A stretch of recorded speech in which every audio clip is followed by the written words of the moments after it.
Permitir. Temos uma convidada. Bom dia, Karine. Está me ouvindo? Bom, gente, eu já coloquei aqui para gravar, tá bom? A nossa série, a continuação da nossa série, todos vocês sabem que nós estamos estudando a Epístola aos Romanos. E mais especificamente hoje a gente vai finalizar a primeira parte desse capítulo 6, tá bom? Eu pediria que vocês abrissem as Bíblias no capítulo 6, verso 12, tá bom?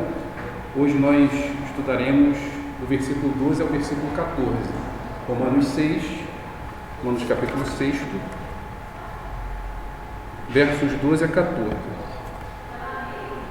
O título da nossa aula é esse aqui: Mortos para o pecado e vivos para Deus. Tá bom?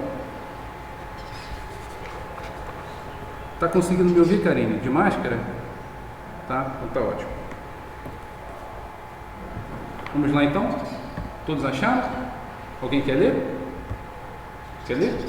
Sim? Pode ler? Vamos lá então. Portanto, não permitam que o pecado continue dominando seus corpos mortais, fazendo com que vocês obedeçam aos seus desejos. Não ofereçam os membros do corpo de vocês ao pecado, como instrumentos de injustiça. Antes, ofereçam-se a Deus como que voltou da morte para a vida, e ofereçam os membros do corpo de vocês a Ele, como instrumento de justiça. Pois o pecado não dominará, porque vocês não estão debaixo da lei, mas debaixo da graça. Amém. A minha versão é ao meio da revista atualizada, tem algumas palavrinhas diferentes, mas nada que impeça, né, o real significado. Bom, com base no título da nossa aula, que eu coloquei aqui, isso aqui é só para dar uma noção geral, tá? Nem dá para colocar tudo aqui porque o quadro é pequeno. Mas com base no título desta aula, e antes, bom dia, Nini, tudo bem? Antes de nós entrarmos nos versículos propriamente dito, eu gostaria de fazer um questionamento a vocês, né, com base no título desta aula. E eu gostaria da participação, até porque eu vou pedir para abrir alguns versículos para que a gente possa ver de uma forma bem prática como o conceito de pecado se aplica. Então, a primeira pergunta que eu gostaria de fazer a vocês, acho que não dá para ter uma resposta exatamente por aqui, mas gostaria da participação de vocês. O pecado, já que nós falaremos sobre ele, o pecado, ele é um erro ou uma rebelião? O que vocês diriam? Qual o conceito de pecado? E nesse sentido, baseado em seu conceito, ele seria um erro ou uma rebelião? E aí, o que vocês me dizem? Sintam-se à vontade. Só para que a gente possa começar, já que nós falaremos sobre o pecado, eu gostaria de deixar algumas questões claras para que nós possamos entender a profundidade dos versículos. Tá bom? Quando você diz erro, você está colocando isso como uma coisa pontual? Pode ser também. Então, isso é uma rebelião. Para você é uma rebelião. E se é uma rebelião, por quê? Não, me remete a questão da nossa. Primeiro me remete a questão do inimigo mesmo, da rebelião que houve. A ideia desse tipo de guerra. Isso. Entendi. E da nossa natureza em si de ir contra Sim. aquilo que Deus quer. Entendi. A natureza de querer ser melhor ou maior que Deus. Entendi. Alguém mais? Também acredito que é uma rebelião. Claro que a rebelião também envolve a noção de um erro. Sim. Bom dia, Dudu. Está falando bom dia. Pois bem, eu vou precisar muita participação de vocês por conta de alguns versículos que eu separei para que a gente possa pensar nesse conceito. O primeiro dele, quem achar pode ler, tá bom? Fique à vontade. 1 João, primeira carta de João, capítulo 3, verso 4, por gentileza. Para que a gente possa pensar nessa diferenciação, tá? E aí quem achar pode ler, sinta-se à vontade. Todo aquele que pratica o pecado transgride a lei. De fato, o pecado é a transgressão da lei. Ou seja, o pecado é uma transgressão da lei. Bem nesse sentido faz referência à lei de Deus mesmo. Tudo bem? E o que é transgredir a lei? É descumprir, é não acatar, desobedecer. A questão e eu coloquei esse questionamento para que a gente possa pensar, se há consequências de nós humanos, né, mortais, pecadores, se há consequências para nós a partir do momento em que deixamos de observar a lei, né, e lei produzida no sentido físico mesmo, lei produzida por seres humanos, né, pelos legisladores, se já há consequências para nós no momento em que deixamos de cumpri-las, imagine, pense você, quando deixamos de descumprir uma ordem de Deus. É exatamente esse conceito que o pecado se apoia, né? Uma transgressão da lei de Deus. Por que eu coloquei um erro? Porque se fosse um mero erro, algumas pessoas até falam assim, né? Errei, né? Fazendo referência, utilizando a palavra erro para fazer referência ao pecado. Mas se fosse um erro, eu escrevi aqui, se fosse um mero erro, eu escrevi aqui e simplesmente apago. Como se fosse uma coisa simples. Ou seja, o que eu quero dizer para vocês? Quando nós consideramos o pecado como um mero erro, nós abrandamos seu significado. Nós suavizamos. Compreende? E no momento em que nós suavizamos ou abrandamos o significado de algo, dentro, digamos assim, não exatamente da gramática, mas da língua portuguesa de uma forma geral, há um ramo chamado figuras de linguagem.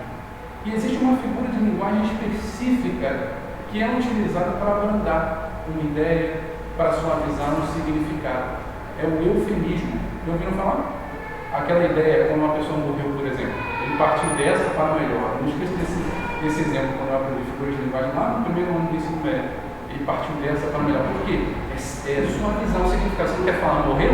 Aí você fala assim, é melhor a gente fechar a porta. Pode fechar para mim? Obrigado.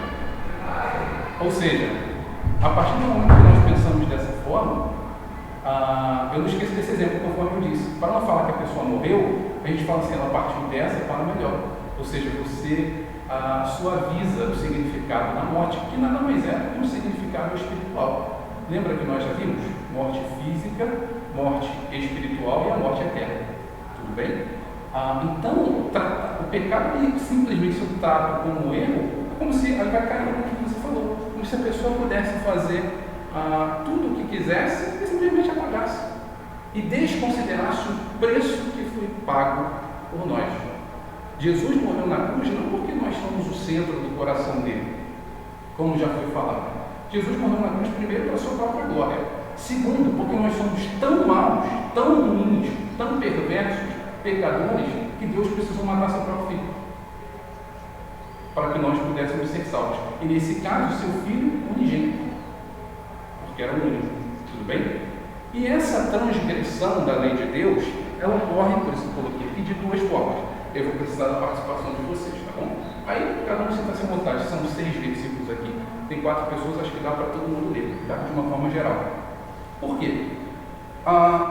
Geralmente, as ordens, elas são feitas assim da seguinte forma. Faça, não faça. Faça, não faça. E na língua portuguesa, novamente, uma ordem, como digamos assim, um modo em que essa ordem, dentro da língua portuguesa, se classifica como imperativo. Então, os pecados são apresentados na Bíblia dessa forma. Imperativo negativo, não faça. Imperativo positivo, faça. E dentro do conceito que nós vimos em 1 João 3, ou capítulo 3, verso 4, qual é a ideia? Transgressão da lei de Deus, correto? Lei fazendo referência aos mandamentos de Deus. Tá? E, dentro dessa perspectiva de imperativo, essa transgressão ocorre da seguinte forma. Quando Deus me pede para não fazer algo, eu vou lá e faço, imperativo negativo, e imperativo positivo, quando ele me pede para fazer algo, e eu deixo de fazer. Tudo bem? Vamos observar isso na prática? Por gentileza, o primeiro texto aí, Filipenses capítulo 4, verso 6. Está um texto famoso, que particularmente eu gosto muito desse texto. Ultimamente tem sido um dos meus preferidos do Antigo Testamento, ou do Novo Testamento, especialmente dos versos 6 ao 9. Mas só ler o 6, tá? Quem achar pode ler. Acho melhor fazer o seguinte, para a gente dividir, né? Porque aí já fica mais fácil. O Isaac, ele está vendo que está abrindo, então vou deixar ele ler o Filipenses 4, 6. Thaísa, 2 Coríntios 6, 14. Juliana, Êxodo 24, 5. Aline, Efésios 6, 1 ao 4, aí volta para o Isaac de novo, já deixa separado aí, tá, Isaac? Mateus 22, 37 e a Thaisa, 1 Coríntios 10, 31, tá bom? Pode ler. Não andeis ansiosos por coisa alguma, mas em tudo pela oração e súplicas e com ação de graças apresentem seus pedidos a Deus. Perfeito. Percebeu a ordem? Não andem ansiosos. Jesus também fala a respeito disso, em Mateus capítulo 6. Mas como eu já botei Mateus aqui, eu preferi selecionar o texto de Filipenses. E só fazendo comentários pontuais, essa palavrinha ansioso no grego faz referência a uma mente completamente dividida.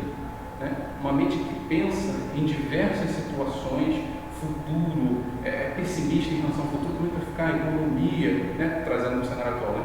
Economia, trabalho, será que quando eu me formar vou ter emprego? Fulano casou, será que eu vou casar também? A mente é completamente dividida. E a partir do momento em que nós observamos essa ordenança, não andem ansiosos, né? Já é a postura que o cristão deve adotar. Por quê? Nesse texto, na continuidade dele, eu gosto bastante dele por isso, ele traz basicamente 3 formas do cristão ter paz.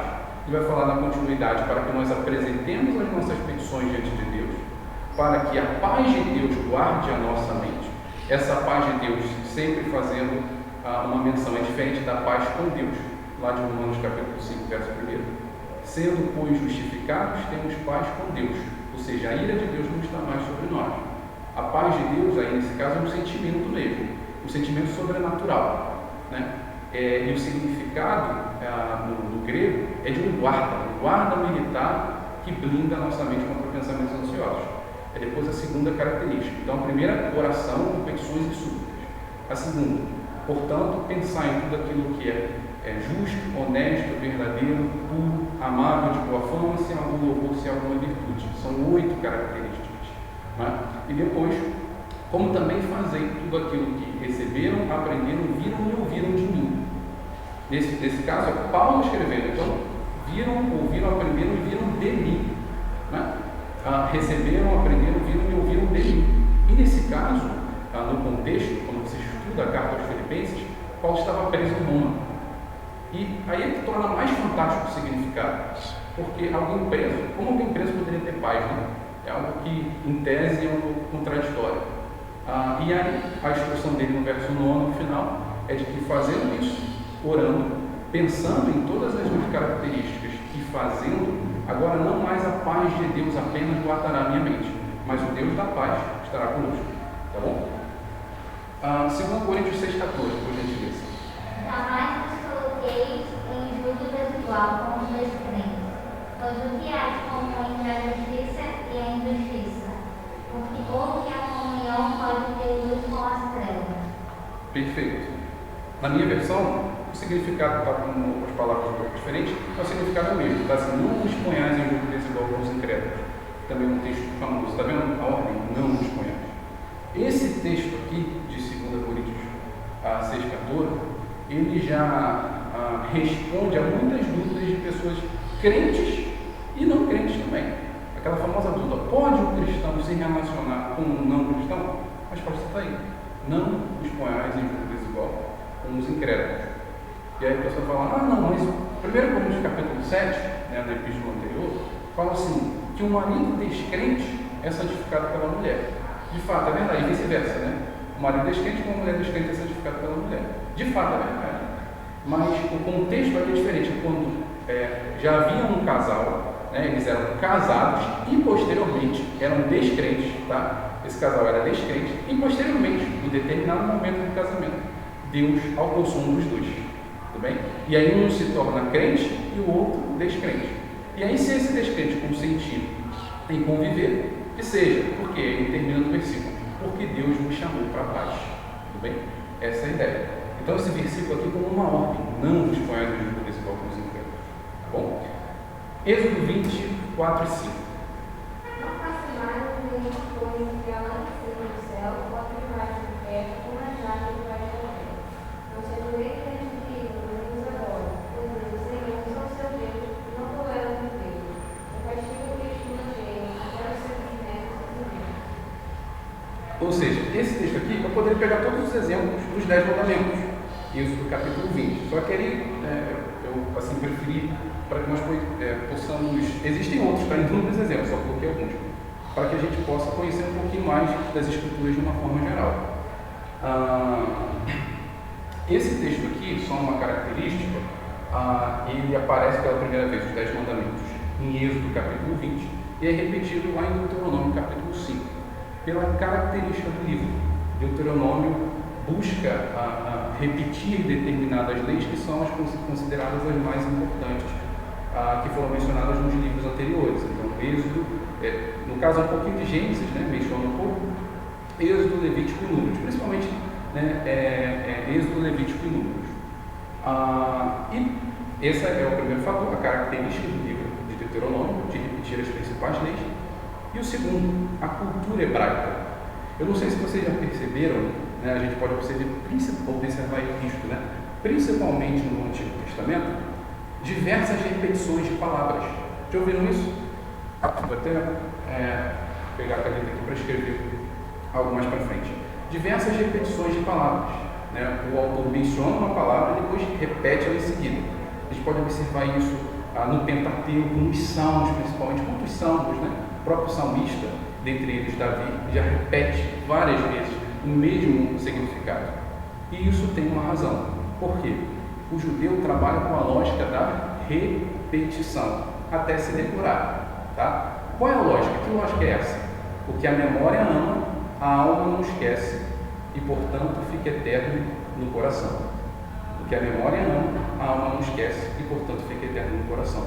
E qual o significado disso? Da palavra decorar. Decorar. O verbo está no infinitivo, tá? Vou pegar uma outra cor para destacar. Decorar, isso aqui vem decoração. Decorar, decoração. Porque a memória ama, a alma não esquece. Oi? Porque a memória é legal, né? Porque a memória ama, a alma não esquece, portanto fica eterno no coração. A ideia daqui, decorar. É por isso que geralmente você vê um judeu com 12 anos, ele sabe basicamente o Pentateuco de cor, né? Por conta dessa ideia aqui. Né? A própria Aristóteles tinha uma frase. Essa definição que entrou. Oi, não entendi. Essa definição de decorar? É da própria palavra mesmo. O que a memória ama. Isso, é da própria palavra, exatamente. E eles aplicam isso na prática. Né?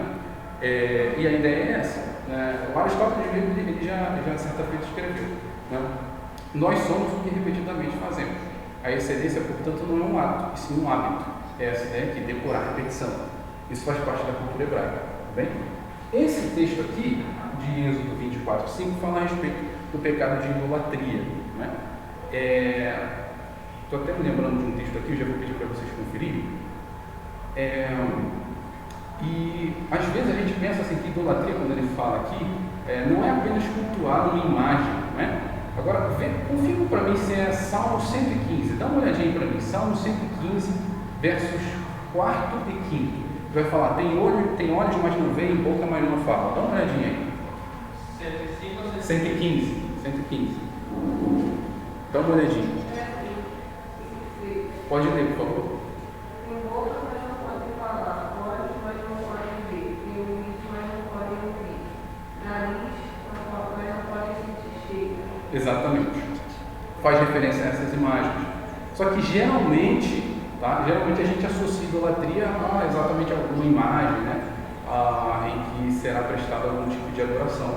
Só que na verdade, idolatria, o conceito vai além. Né?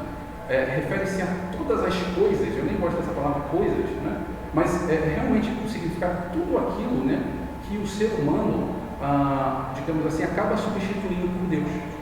E ao longo da Bíblia, nós observamos, desde o Antigo ao Novo Testamento, Gênesis e Apocalipse, que Deus não aceita dividir isso agora com ninguém. Por isso que é idolatria. Então, como que a gente pode observar isso na prática? Como assim, Mateus? Várias coisas. Uma pessoa pode, por exemplo, depositar a confiança de seu coração em seus bens, lato sensu, em sentido amplo. Né? Dinheiro, casa, carro, em um relacionamento. Né? Geralmente a gente observa mais isso em um relacionamento amoroso, né? A pessoa começa a se relacionar, seja namorar, estar noivo, né?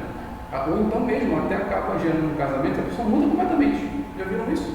A pessoa está aqui na igreja, frequentando direitinho, depois começa um relacionamento embora. E isso, na verdade, revela o estado do seu coração. Por quê? Pelo fruto você conhece a árvore. Porque as nossas palavras mentem, mas as nossas obras revelam o que há no nosso coração.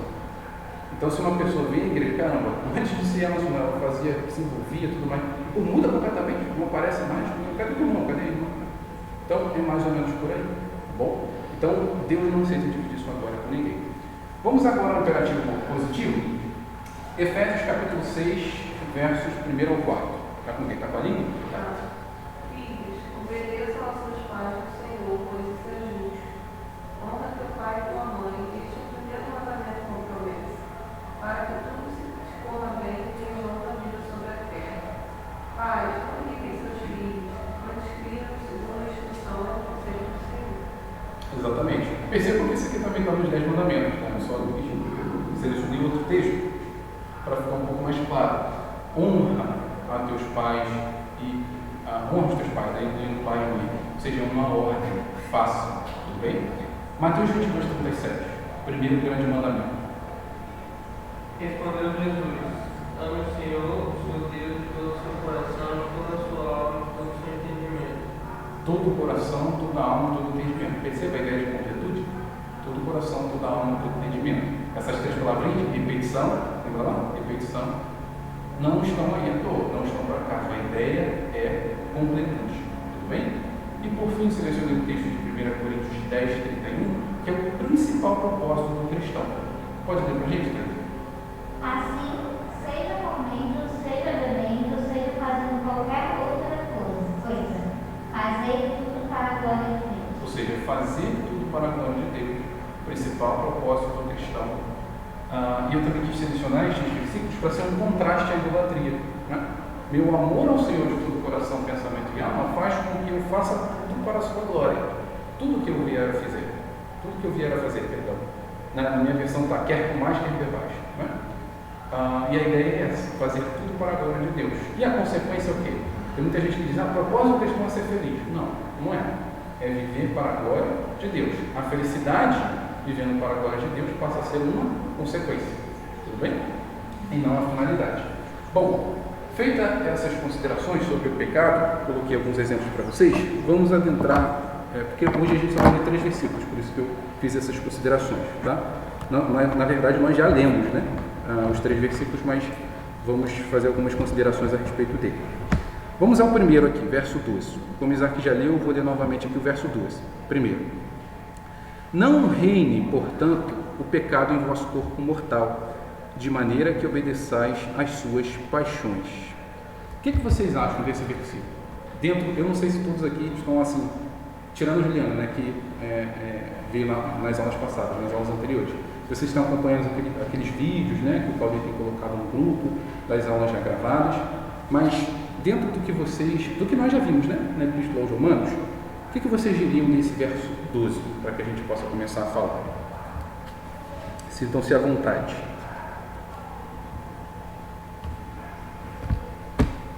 Não reine. Só um detalhe. Observe. Imperativo negativo. Não reine. Tá vendo? Não reine. Essa é a ideia. Tá bom? E aí? Pelo menos a minha versão está assim, né? Não reine, portanto, algumas versões estão um pouquinho diferentes, mas a ideia é a mesma. Não reine, portanto, o pecado em vosso corpo mortal, de maneira que obedeçais às suas paixões. E aí? O que vocês me diriam? É uma continuidade da nossa natureza caída que a gente tinha antes de ser libertos, né? Independente do vício que cada um tem, algum pecado, na verdade todos os pecados, Sim. final, alguns com mais evidência, Sim. de forma mais notória. Sim. E agora, fazendo dessa alimentação, dessa nova forma de vida. Sim. Ótimo. Essa é a ideia mesmo, uma continuidade. E esse reine, não reine, Paulo aqui apresenta o pecado como um ser personificado. A ideia aqui, assim, quando eu estava lendo, né, o livrinho do John Stott, né, que a gente está usando como base,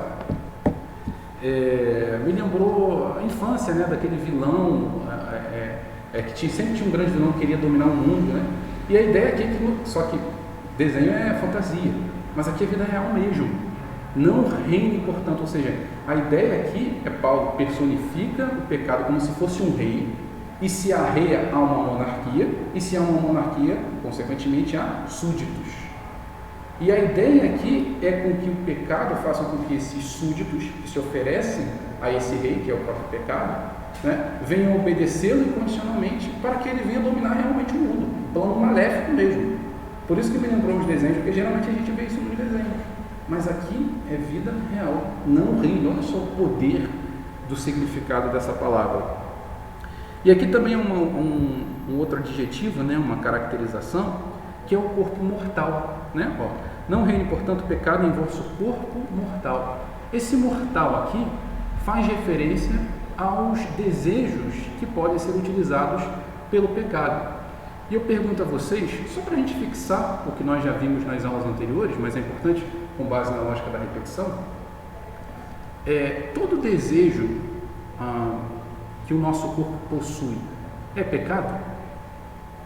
Todo desejo é pecado? O que vocês diriam? Sim, não e por quê? Podem dar um exemplo também na situação prática. O desejo que o corpo sente. Eu acredito que não, porque a partir do nosso relacionamento com Deus nós podemos desejar coisas com o outro. Sem a nova natureza. Sim. Você pode passar a desejar fazer a obra de Deus, você pode desejar o bem do próximo, passar na inveja, você pode desejar servir. Exatamente. Principalmente porque a sua motivação muda, né? Já que passa a ser tudo que nós viemos a fazer, como nós vemos aqui, passa a ser para a glória de Deus. Tudo bem? O exemplo que nós falamos nas aulas anteriores era dos desejos sexuais. Por exemplo, a relação sexual existem principalmente das denominações históricas para frente, principalmente ali em 1911, né, no nosso país, em que se tenta a todo momento uma espécie assim, de demonizar mesmo os desejos sexuais, né, em relação à relação sexual em si. Mas a relação sexual, ela é pecado? Ela é pecado? Depende, né? Em que momento ela vai ser realizada? Ela é incentivada e abençoada pelo próprio Deus, como nós falamos nas aulas anteriores, dentro do casamento. Tanto que Paulo deixa isso claro em 1 Coríntios 7. O marido dê à mulher aquilo que lhe é devido. Né? Isso faz referência, e vice-versa também. Né? Tanto o marido quanto a mulher quanto o marido. Isso faz referência à relação sexual. Agora, todo o alívio da tensão sexual deve ser realizado no casamento, por um leito sem mácula. Agora, se ela acontece antes, e a palavrinha grega para isso é porneia, tá? Pode ter vários significados. Fornicação, prostituição, adultério é uma relação sexual pecaminosa. Foi o exemplo que nós utilizamos. E nesse caso aqui, mortal, onde eu A aula dela é aqui? Qual? Aula de quem? Não estou vendo. Eu não sei qual é a classe. Ela não sabe. Eu também não sei. Tá, obrigado. Essa questão de mortal faz referência a esses desejos, que apesar de nem todos serem pecaminosos, como você falou, vai depender da motivação do nosso coração, né? E claro, essa pessoa é crente, porque tudo que o descrente via de regra faz, ele faz com a motivação errada. Mas eu acho interessante que é bem claro que a gente vai continuar tendo desejo. Sim, exatamente essa lógica. Por quê? E a gente já vai ver isso aqui um pouquinho. Qual foi? Quem leu por último? Quem leu o último versículo? Que agora eu me perdi. Tá, Thaís. Juliana, por gentileza. Abra para mim, eu botei aqui em João 8, 32 a 34. Está até aqui, eu coloquei essa observação, né? Exatamente, Aline, o que você falou. Né? Por quê? João 8, 32 a 34 vai responder uma pergunta importante para a gente. Jesus, a partir do momento que nos salva, né, nos livra do pecado, ou seja, nós paramos de pecar a partir do momento que Ele nos salva? Essa é a ideia. Juliana, por gentileza. Conhecerão a verdade, e a verdade é libertará. Ele falou, nós somos descendentes de Abraão, não somos escravos de ninguém. Como é que você diz diferente de mim? Eu devo ser ele, não existe fidelidade. Quem perde é escravo do pecado. Ou seja, olha essa ideia. Esse texto é famoso, né? O 32, conhecereis a verdade vos libertará, e ele continua. Jesus, ele nos livra da escravidão do pecado. Né? O processo de salvação ele é feito em 3 etapas: a justificação, a santificação, né? Que é durante toda a nossa vida, até culminar na glorificação. Aí sim, nós realmente deixaremos de pecar. mas ele não nos livra do pecado em si, mas da escravidão do pecado, como o texto diz. Todo aquele que comete pecado é escravo do pecado, e a pior escravidão possível. Por quê? Porque a pessoa está morta, literalmente. Tá? Vou falar um pouquinho mais sobre isso para frente. E eu separei até aqui, né, dentro dessa lógica do verso 12, não reine, portanto, o pecado em vosso corpo mortal, de maneira que obedeçais às suas paixões, a história de Agostinho. Tá? Tem uma história que Agostinho conta, Agostinho, nesse caso aqui é Agostinho de Hipona, tá? É um dos principais teólogos dos primeiros anos do cristianismo. E Agostinho, eu não sei se vocês conhecem um pouco a história, tem um livro chamado Confissões. Ele, apesar de ter tido uma mãe piedosa, a mãe dele era Mônica, né, orava por ele para que Deus o alcançasse, o salvasse, e de fato aconteceu pela misericórdia de Deus. E ele tinha vivido, antes de ser alcançado por Deus, uma vida muito devassa, né? Assim, realmente uma vida no mundo mesmo, se envolveu com várias mulheres. E depois de ter sido alcançado por Deus, conta-se a história que ele estava caminhando pela cidade e uma das mulheres com as quais ele se envolveu o reconheceu. E aí, à medida que ele caminhava, a mulher o reconheceu e falou: Agostinho. Agostinho ficou chamando ele. Ele percebeu, começou a correr, fingiu que não viu, né? Aí começou a andar mais rápido, ele não quero falar com essa mulher. Foi embora, foi indo. E a mulher gritando: Agostinho, Agostinho, Agostinho, olha para mim, olha para mim. E ele caminhando, até que uma hora ela falou: Agostinho, sou eu, olha para mim. Aí no momento que ela falou isso: Agostinho, sou eu, ele olhou para ela e falou: mas não sou eu. Por quê? Olha o versículo 11 do capítulo 6 de Romanos, olha só. Assim também vós considerai-vos mortos para o pecado, mas vivos para Deus em Cristo Jesus. Por isso que ele falou: mas não sou eu. E se nós estamos mortos, eu não sei se vocês já tiveram a oportunidade de ir a um velório alguma vez, mas a pessoa morta, né, a gente pensa que dá vontade de chacoalhar ela. É por isso que a Bíblia faz referência àqueles que dormem no Senhor. Não porque eles estão dormindo, mas pela semelhança com o sono, né? Dá vontade de você chacoalhar a pessoa: caramba, acorda. Mas a ideia é que nós estamos mortos para o pecado. E nessa lógica, uma pessoa morta não é capaz de sentir, não é capaz de expulsar qualquer tipo de reação. Nós devemos nos considerar assim para com o pecado, que é, como nós vimos no início da aula, transgressão da lei de Deus. Tudo bem? Bom, vamos então ao versículo 13, continuando aqui, tá bom? Diz assim: nem ofereçais cada um, continuando, né, as suas paixões, vamos lá, verso 13, nem ofereçais cada um os membros do seu corpo ao pecado, como instrumentos de iniquidade, mas oferecei-vos a Deus como ressurretos dentre os mortos, e os vossos membros a Deus como instrumentos de justiça. E aí, no verso 13, o que vocês diriam, com base no que nós vimos no verso 12? Deixa eu ficar aqui até um frente do quadro. Vai. E aí? Qual é a lógica que Paulo quer empregar nesse texto, nesse verso 13? Vou ficar vigiando aqui agora. O que vocês diriam? Aqui eu botei até a minha versão está instrumento de iniquidade, mas pode, eu botei instrumento de injustiça, mas algumas versões pode estar instrumento de iniquidade também, tá? Essa lógica do versículo 13, Paulo lhe apresenta dois aspectos, né? Duas esferas, né? Essas duas esferas, dois aspectos que eu devo ter citado aqui. Aspectos negativos e positivos. O negativo, a primeira palavrinha, são os corpos. O que corpos faz referência? Não apenas aos nossos corpos físicos, mas à nossa capacidade humana também, intelectual, né, motora, tudo. E instrumentos de injustiça, que em algumas versões também pode estar escrito iniquidade, no grego essa palavrinha, ela é escrita assim, opla, faz referência, lembra lá do rei, não reine, portanto, o pecado do nosso corpo mortal, a ideia da personificação.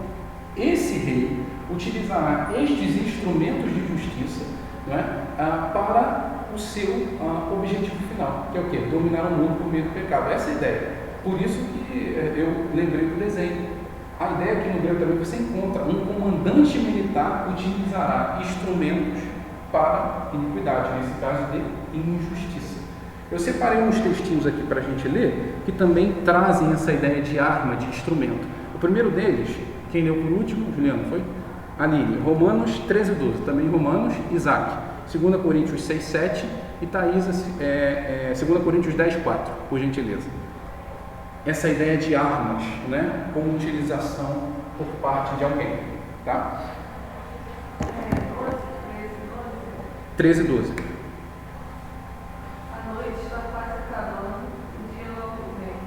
Portanto, deixemos de lado as obras das trevas e revestamos na armadura da luz. Essa é a ideia. Esses versículos fazem referência a esses instrumentos que serão utilizados para uma finalidade. Próximo. 6 o que é? 2 6:7. Na palavra da verdade, no poder de Deus, andamos na justiça. Ó, armas, tá vendo? É de ataque e é de defesa.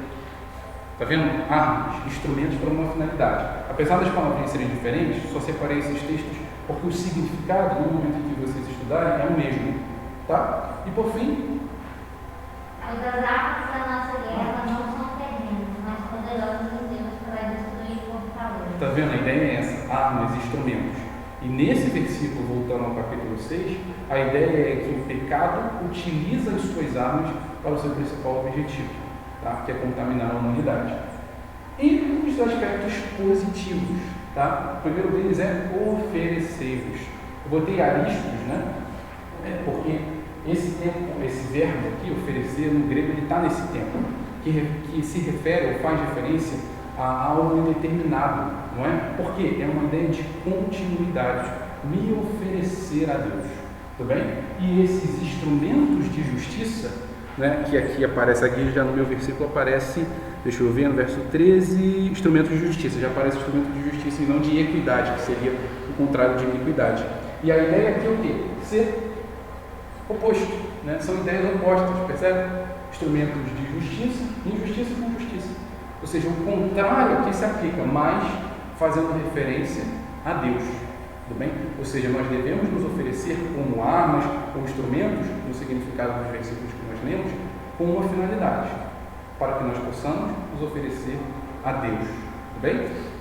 Bom, deixa eu ver se tem alguma observação. E essa ideia aqui no versículo 13, ele existe porque a ordem foi quem agora? Quem leu? Me perdi. Mateus 6:24. Por que isso existe? Pode abrir para mim, por gentileza, Juliana? Por que isso existe? Instrumentos e corpos e instrumentos de justiça, não é? Que Paulo faz essa dualidade, vamos colocar assim, essa oposição nesses versículos.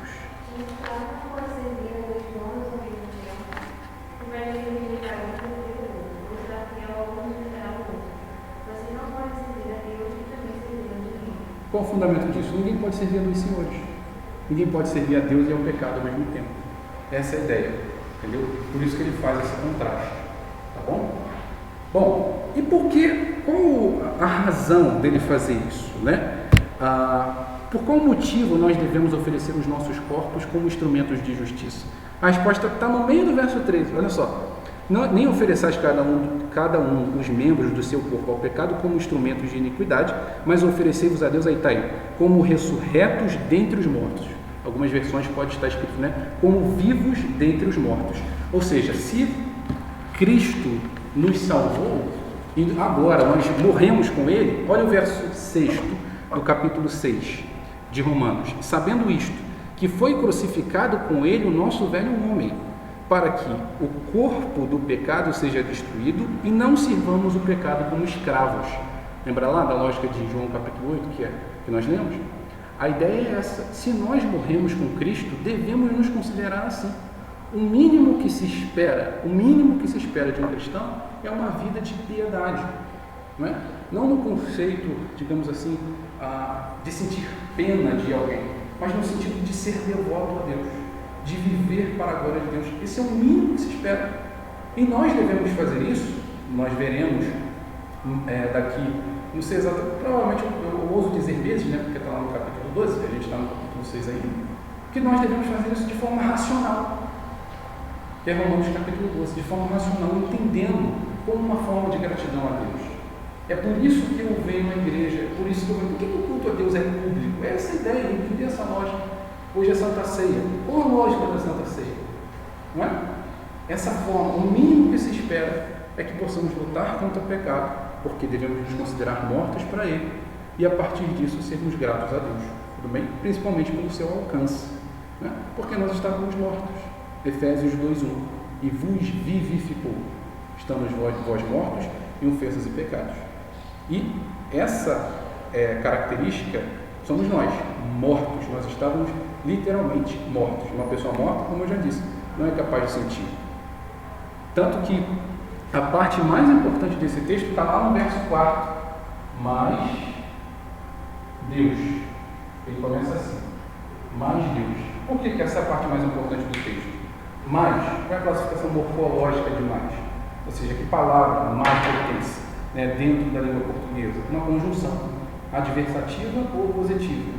Deus.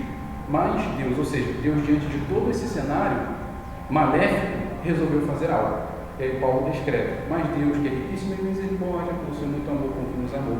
E ele continua o texto, tá bom? Nós vamos voltar um pouquinho dele mais para frente. E com a finalidade, né, com o resultado de nós fazermos isso, está lá no verso 14, olha só. Porque o pecado não terá domínio sobre vós, pois não estáis debaixo da lei, e sim da graça, tudo bem? Esse porque o pecado não terá domínio sobre vós não é uma ordem, diferentemente do que nós vimos aqui, né? Imperativo negativo, imperativo positivo, mas é uma promessa. O pecado não terá domínio sobre vós. Antes de nós finalizarmos a aula, vou só relembrar os conceitos que o Claudio já apresentou também nas aulas passadas, que são basicamente as 3 formas de nós vencermos o pecado. Está lá no verso 6, verso 11 e os versos 12 e 14 que nós lemos hoje. As 3 formas. E fazendo isso, qual é a promessa de Deus para nós? Está lá no verso 14, a promessa. Né? O pecado não terá domínio sobre vós. Né? E por que ele não tem? Por que o pecado não tem mais domínio sobre nós? Porque nós não estamos mais debaixo da lei, e sim da graça. Vocês lembram o que a lei faz? Quando a partir do momento em que Deus dá a lei, vocês lembram disso? Na série de Romanos? Vão aí no verso 20 do capítulo 5. Olha o que a lei faz. E a Nina, eu pediria para você na ordem, né? Depois abrir em Gálatas 3:10, por gentileza. Olha o verso 20 do capítulo 5. Olha só. Sobreveio a lei para que avultasse a ofensa, mas onde abundou o pecado, superabundou a graça. Essa é a ideia. O que é avultar? Avultar é tornar maior, né? Avolumar. E Paulo, no capítulo 5, que nós já vimos, por que ele faz isso? Ele busca responder a um questionamento do judeu, né? Porque o judeu pensava o seguinte: eu cumpro os 10 mandamentos, se eu cumprir os 10 mandamentos, Deus vai me perdoar e eu vou ser salvo. Né? Simples assim. E um outro questionamento: por que eu pago pelo pecado de Adão? Né? A ideia, olha o verso 19 do capítulo 5. Porque, como pela desobediência de um só homem, muitos se tornaram pecadores. E aí na aula sobre o capítulo 5, a gente falou sobre essa disfunção semântica que existe aqui. Esse muitos se refere a todos, né? Porque todos pecaram e destituídos estão da glória de Deus, né? Romanos 3:23. Vamos lá, verso 19. Por quê? Como pela desobediência de um só homem, muitos, significa todos, se tornaram pecadores. Assim também, por meio da obediência de um só homem, muitos se tornarão justos. Esse verso 19 faz referência ao que a gente chama de princípio da solidariedade. Talvez, para quem faça direito, fique um pouquinho mais fácil o que significa solidariedade. Né? Eu lembro nas minhas aulas de obrigações que a solidariedade ela não se presume, ela decorre da lei ou da vontade das partes. Qual é a ideia? Né? Karine também que está assistindo vai lembrar um pouquinho, não sei se tem mais espaço aqui. E aqui. A ideia da solidariedade que esse verso 20 traz, nós já vimos isso, tá? Só estou relembrando no capítulo 5. É que, qual é a ideia? Dentro da solidariedade, sem exatamente transferir para o significado do verso 19, é que o credor, imagina que esses aqui todos sejam devedores. Devedores. O credor, o que a solidariedade faz? Digamos que esse aqui passe a dever. Só que como essa obrigação é solidária, ou a dívida nesse caso é solidária, o credor pode, apesar de esse que está devendo, ele pode cobrar de qualquer um. Está vendo? Guardar as devidas proporções, nesse exemplo, né, como transferindo ao versículo 19. O credor passa a ser Deus, digamos assim, guardar as devidas proporções. E todos os devedores, né, passam a sermos nós. Mas quem pecou? Adão. Essa é a ideia. O princípio da solidariedade. É isso que Paulo busca responder aos judeus. Olha só, você é solidário ao seu representante maior, que é quem? Adão. Né?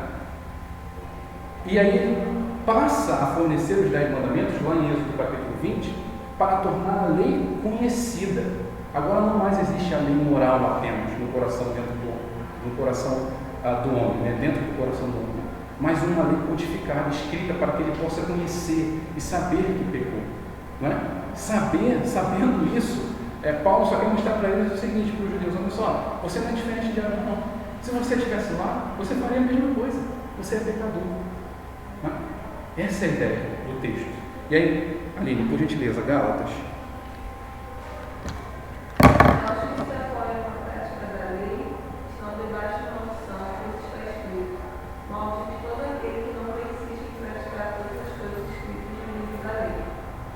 Exatamente, essa é a ideia do que traz a lei. Esse estar debaixo da lei, né, o que nós vimos e relembramos de Romanos capítulo 5, significa estar sob o senhorio e a condenação do pecado, que nós vimos aqui. Tudo bem? É por isso que nós sempre podemos desconfiar, e aqui caminhando para o final da nossa aula, de qualquer evangelho.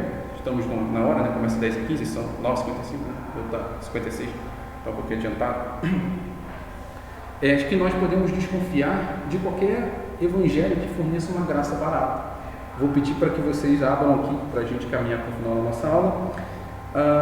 Tiago 2,26, Thaisa, Hebreus 12,14, o Isaac lá, Tiago 2,26, Hebreus 12,14, Juliana, 1 João 3,9, e Aline, você vai ficar com Gálatas,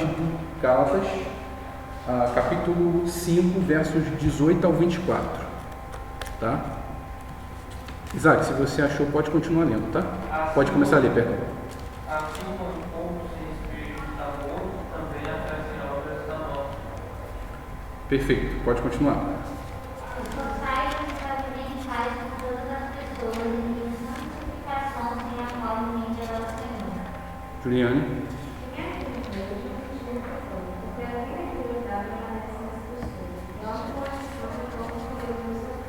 Ou seja, com base, rapidinho, já vou pedir para você ler.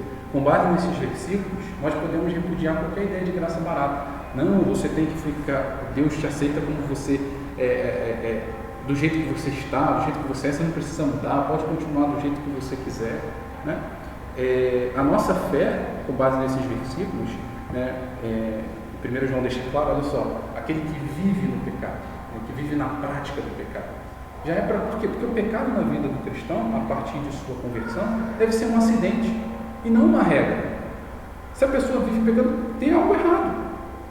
A ideia porque pensem em alguém que vocês amam. Alguém que vocês amam, a despeito de existirem tipos diferentes de amor, né?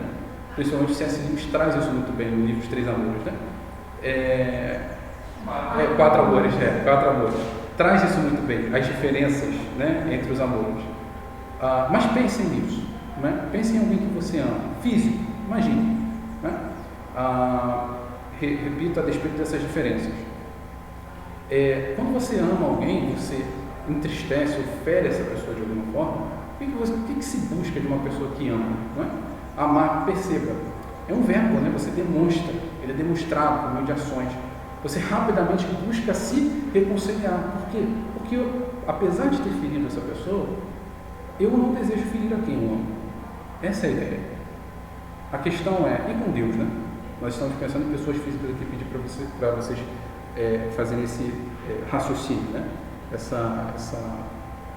Esse exercício. Imagina com Deus, né? Essa é a lógica, tudo bem?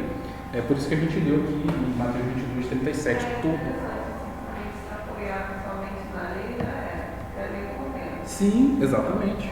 E aí a gente vai pecar, mas poderá ser. Exatamente. É graça. Exatamente.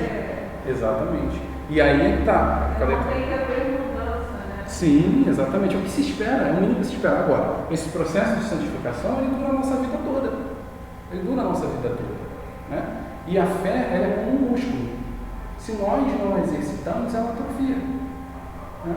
Se nós, por exemplo, uma leitura meramente superficial da Bíblia, o que é meditar? Meditar não é exatamente, né, como algumas pessoas têm assim, a figura, né, principalmente nos filmes, né, desenho, da pessoa, digamos assim, ficar calada, em silêncio, né, de olhos fechados, fazendo algum tipo de barulho. Não. Né? A meditação bíblica, qual é o conceito dela? Compreensão e aplicação do texto.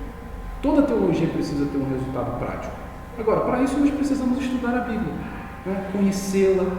Né? Se nós nos acomodarmos a meramente abrirmos a Bíblia aos domingos, né? Apenas aos domingos, né? Deixando ela empoeirando na estante, né? Ou em algum outro local, que vida cristã é essa? Né? Tem uma frase que diz: se você quer chegar a um lugar onde a maior parte das pessoas não chega, você precisa viver como a maior parte delas não vive. Né? E isso também pode se aplicar perfeitamente ao cristianismo. Né? Chegai-vos a Deus, e Ele se chegará a vós. O famoso texto de Isaías 55:6: buscar o Senhor enquanto se pode achar. Tudo bem? Essa é a ideia. Então, apenas aos domingos não vai fazer nada. Então, aí vê lá uma frase no Instagram, no Facebook, uma frase de efeito, né?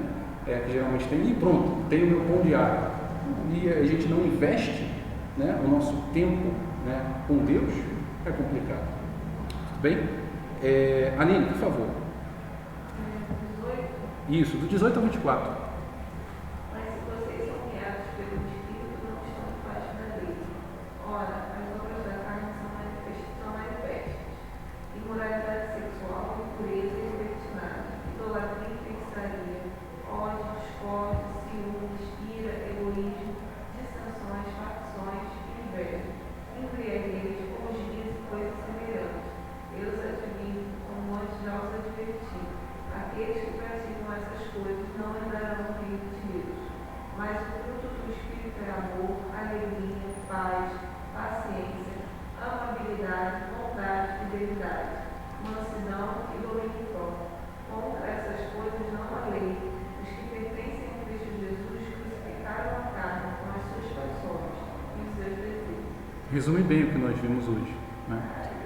E ali faz o famoso texto, né? A gente vamos estudar Gálatas num determinado período específico.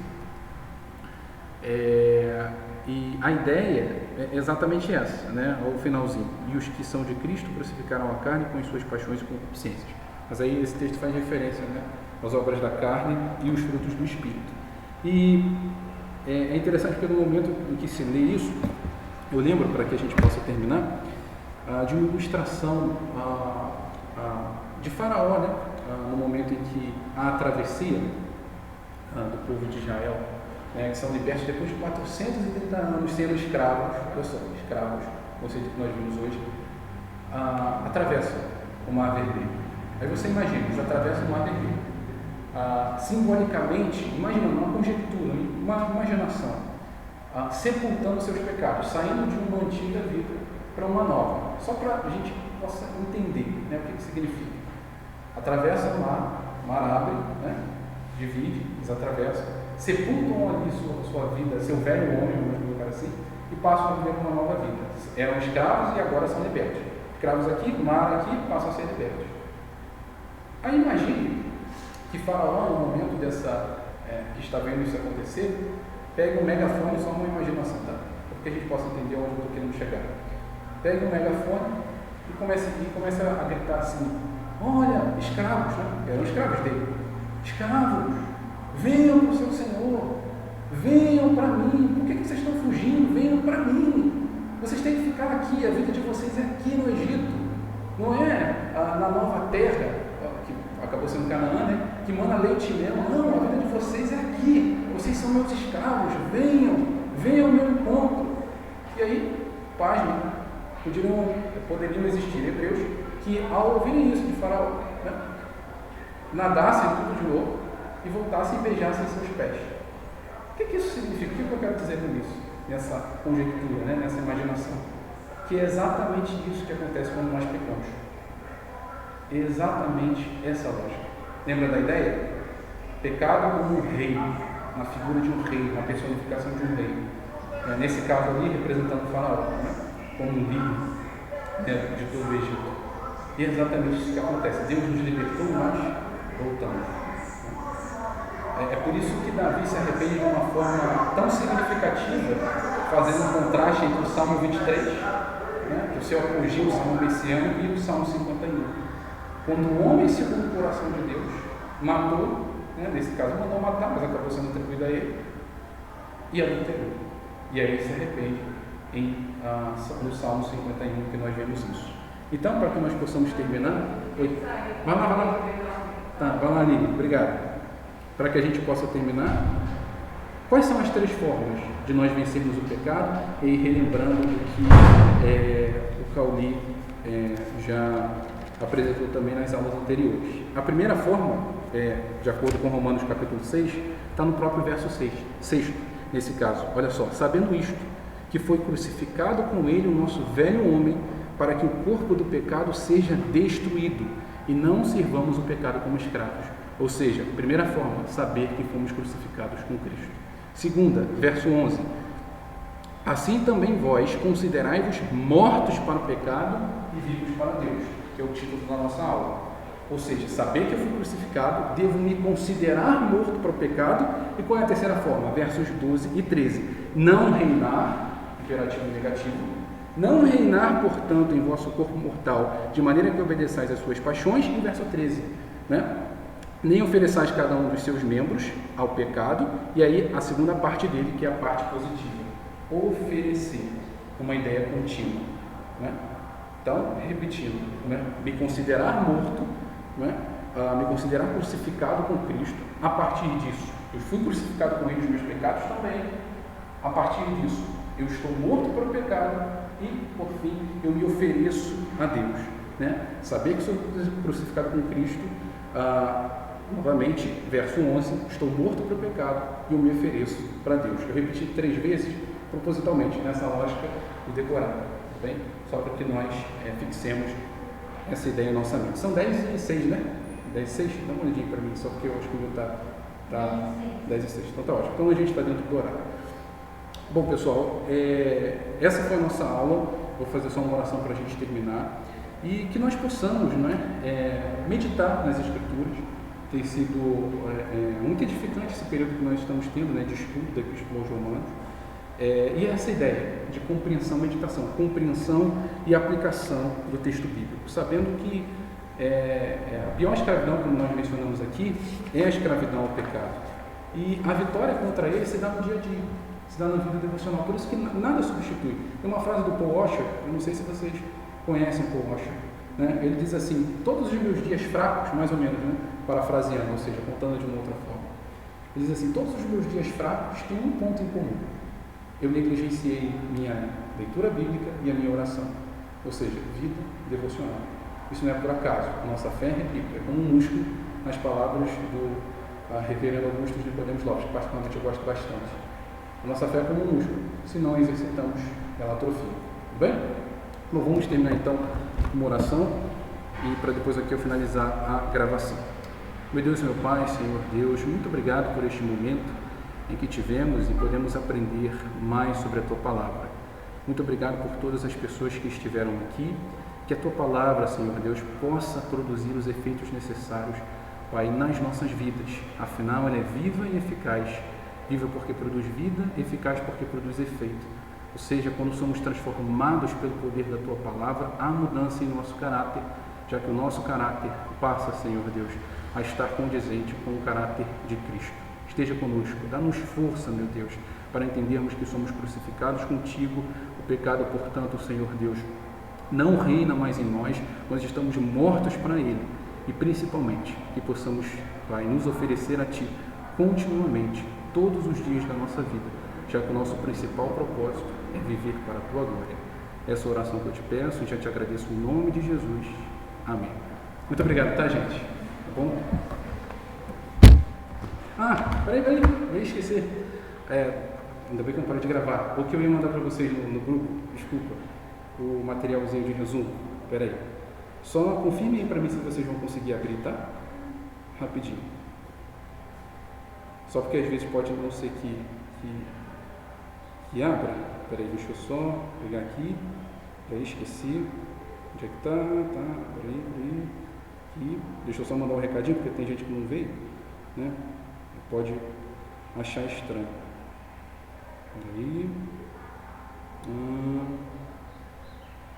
Ver se vocês vão conseguir abrir. Deixa eu botar a internet aqui. Peraí.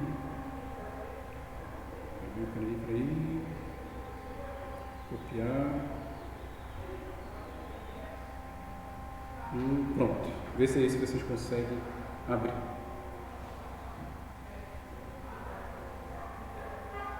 Conseguiram abrir? É um mapinha mental nessa aula, particularmente gosto muito de mapas mentais. Dá um trabalho, mas dá para fixar legal as ideias. Tudo bem?